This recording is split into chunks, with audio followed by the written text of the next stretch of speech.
I'm going to start here today by asking all of you to do me a favor. Go ahead and close your eyes. Just relax and breathe. Let the day's stresses exit from your body. I'll give you about 10 seconds.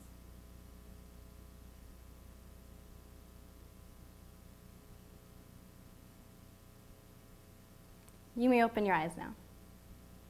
I bet that felt good, didn't it? But I also bet most of you weren't able to do it. Most of you weren't able to stop thinking about all the homework you have or all the tests you have. And that's okay. It's how our society has programmed us to become. Whether it be through texting, tweeting, sharing, or posting, we are led to believe that the more we are doing, the better we are doing.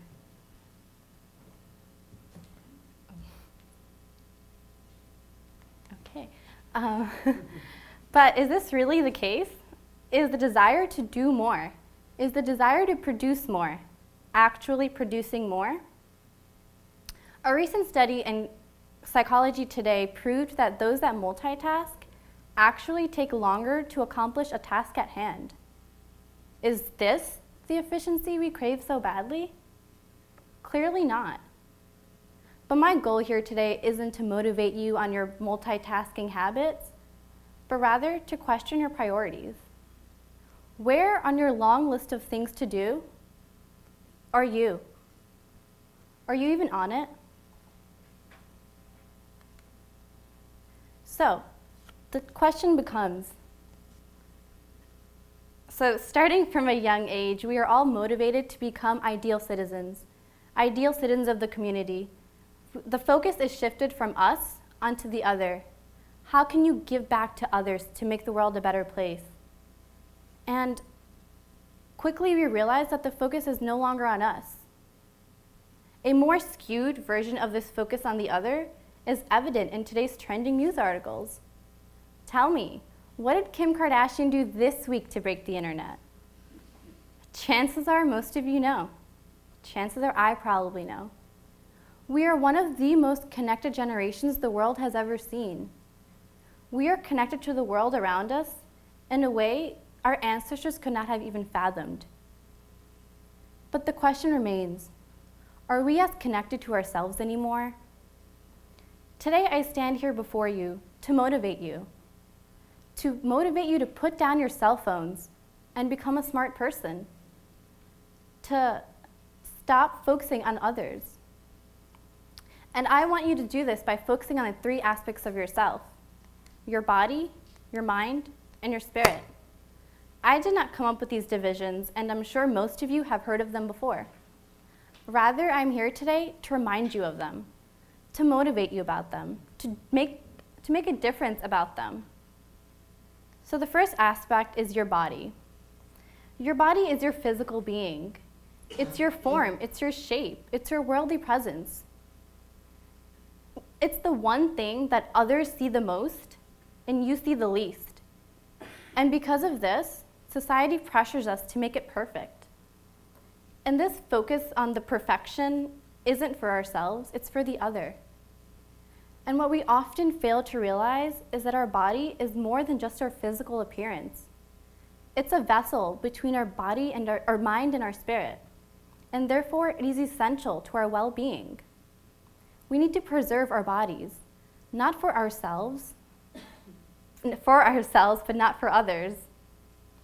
And I know preserving your physical health is very challenging. We're all quick to jump to the latest diet trends or exercise trends, and quickly we realize that they're not working.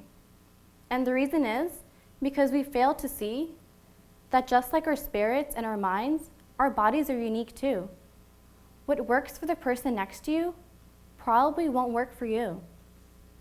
I was recently involved in a study at the university in which I studied patients with cardiovascular disease and the 6 most commonly prescribed exercises by doctors. Those included walking, running, CrossFitness, weightlifting, aerobics, and cycling. And the results were astonishing. I found that those that were prescribed walking and CrossFitness as their exercise actually had the highest rates of injury. So my goal here today isn't to motivate you to stop walking or to stop doing CrossFitness, but rather to make you question that. Healthcare providers cannot possibly know about everything. They cannot know your body better than you can know your own body. Doctors can't know everything. Google can't know everything, but you can know everything about your own body. So this becomes the first thing on your brand new to-do list, to learn about your own body. The second aspect of ourselves is to focus on our minds. Our minds are our intangible being. It's something that's ever changing and ever growing. And because of this, we often forget to take care of it. The mind is not something you can see. A damaged mind is just as dangerous as a damaged body. We often fail to realize this. Currently, 14.7 million Americans are suffering from depression. Depression, suicide, bipolar disorder, these are all signs of a damaged mind that our society forgets. If we just stepped back for a minute and realized how many people 14.7 million really is, we would all be motivated to make a change. A recent study in 2013 focused on 39 clinically depressed patients. And the study asked them to partake in 12 weeks of listening to 8 minutes of motivational music every night. The results were groundbreaking. The study found that almost everyone reported at least a 50% decrease in their clinically depressive symptoms within a matter of 8 minutes a night. The results are there. The research is there for you. You just have to go out and get it.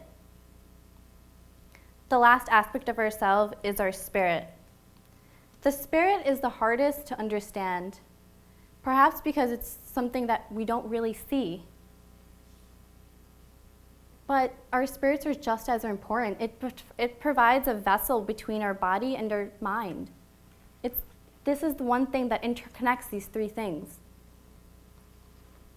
And often we fail to remember this. For our spirits, it's important to just focus on what we are doing right now instead of focusing on the future. But the question becomes, how can we know if our spirits are good? We can tell when our body is good by asking a doctor. We can find out if our minds are good also by asking a doctor. So the question remains, how can I know if my spirit is doing okay? Remember earlier when I had you close your eyes for a minute and focus? That's how you can tell. So tonight, when you're away from the craziness of the world, away from everything, find your one most comfortable spot in your house and close your eyes. And you'll know how your spirit is doing. If you can see yourself being able to focus, good. If you find yourself not being able to do it, make the changes necessary in your life to be able to have a healthy spirit. I hope the time you spent listening to me today has motivated you to make a change, or at least has helped you recharge a little bit away from your cell phones. Don't let others become your world. Become your own world. Thank you.